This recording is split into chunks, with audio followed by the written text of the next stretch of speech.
America का स्वतंत्रता संग्राम या अमेरिका की क्रांति। किसके गलत डिसीजन के कारण इंग्लैंड के पीड़ित लोग ने अमेरिका में उपनिवेश जाकर बसने का निर्णय लिया?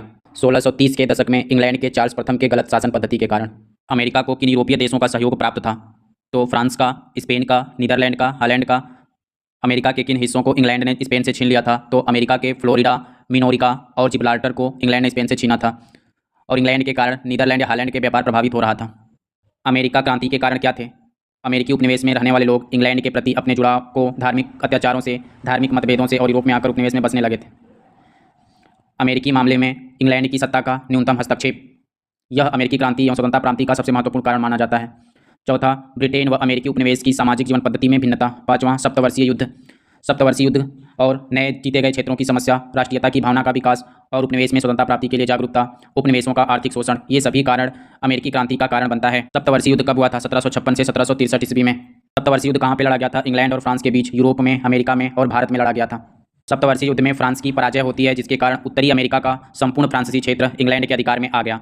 उत्तरी अमेरिका का जो संपूर्ण फ्रांसीसी क्षेत्र था, इसमें कौन लोग थे? तो इसमें फ्रांसीसी और रेड इंडियंस थे। अमेरिका में राष्ट्रीयता की भावना का विकास कब देखने को मिलता है? तो 1700 ईस्वी तक ब्रिटिश ने उपनिवेशों में हस्तक्षेप की नीति अपनाई थी, लेकिन 18वीं शताब्दी में उपनिवेशों का उपयोग आर्थिक शोषण के लिए तीव्रता से किया जाने लगा, तो यहीं से राष्ट्रीयता की भावना उत्पन्न हुई। वर्जीनिया का प्रथम अधिकार पत्र कब देखा जा सकता है? तो 1618 ईस्वी में। अमेरिका में क्रांति की नींव कब रखी गई थी? तो अमेरिका में क्रांति की नींव 1620 में रखी गई थी। यह विचार किसने दिया था? तो यह विचार अमेरिका के तीसरे राष्ट्रपति जेफरसन ने दिया था। नौ संचालन नियम क्या था? नौ संचालन नियम यह था कि अमेरिका वाले ब्रिटिश जहाज का प्रयोग करेंगे। नौ संचालन नियम कब लागू किया गया था? 1651 और 1663 को पारित किया गया था। और टैक्स कितना बढ़ाया गया था? तो टैक्स 5% से बढ़ाकर 13% कर दिया गया था। औद्योगिक नियम कब लागू किया गया था? 1689 ईस्वी में। क्या कहा गया था उसमें? 1689 में ऊनी वस्त्रों के निर्यात पर प्रतिबंध लगाया गया था। 1750 में लोहे के कारखाने स्थापित करने पर प्रतिबंध लगा दिया गया।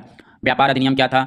इसके अनुसार अमेरिकी उपनिवेशों में उत्पादित कुछ वस्तुओं का निर्यात केवल इंग्लैंड को ही किया जाना था। इनमें से मुख्य वस्तुएं कौन कौन सी थी? तो चावल, तंबाकू, लोहा, चमड़ा, लकड़ी, नौसैनिक सामान। पत्र व्यवहार समिति का गठन कब किया गया था? नवंबर 1772 ईस्वी में। किसके द्वारा? सैमुअल एडम्स के द्वारा। कहाँ पर की गई थी? तो बोस्टन में की गई थी। ईस्ट इंडिया कंपनी की आर्थिक अव्यवस्था कब लड़खड़ाई हुई थी? तो 1773 ईस्वी में लड़खड़ाई हुई थी। बोस्टन टी की घटना कब होती है? तो 16 दिसंबर 1773 को। कितने नागरिक थे इसमें? 50 नागरिक थे। किसके नेतृत्व में? सैमुअल एडम्स के नेतृत्व में। कितनी पेटियों को बाहर फेंका गया था? तो चाय की 340 पेटियों को समुद्र में फेंका गया। इस घटना के बाद ब्रिटिश पार्लियामेंट ने कितने कठोर नियम बनाए? तो 5 कठोर नियम बनाए थे। इस कानून का विरोध किसने किया? तो इस कानून का विरोध अमेरिका के साथ साथ इंग्लैंड के विलियम पिट्स, रॉकिंघम जैसे लोगों ने भी विरोध किया था।